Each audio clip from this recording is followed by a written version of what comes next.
حياتك يا غالية، انا ما كنتش داخله المطبخ النهارده، بس اهو. بصي بقى، معاكي هنا نقع بلح، معاكي طماطم، قشر ليمون، فلفل، بصل. طبعا الميه مغليه. ليه بقى؟ ليه بقى؟ قوليلي ليه. قوليلي. حكم القوي على الضعيف. بصي بقى، معانا بقى هنا ايه اللهم بارك. معانا لسان يا جماعه.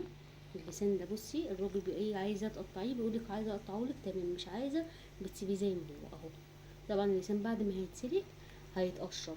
طبعا انا حطيت بتاع البلح ده عشان نستوي بسرعه لان الوقت متاخر. تمام.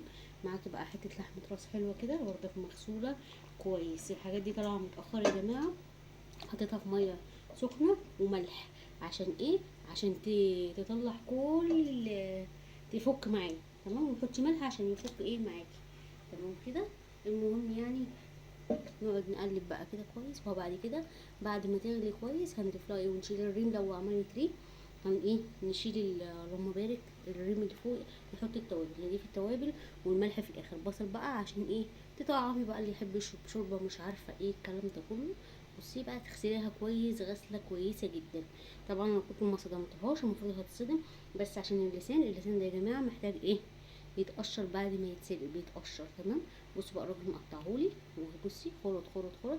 الطبقه دي بتتشال بعد ما يتسلق خالص. طبعا النقع البلح عشان ايه؟ يسرع في التسويه.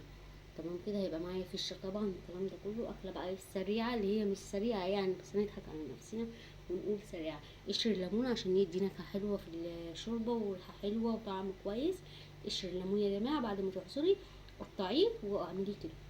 مش هيجرى اي حاجه في البتاع. عندي قوطه في الفريزر قطعتها طلعتها قطعتها وايه حطيتها مع البصل مع قرن فلفل مع الكلام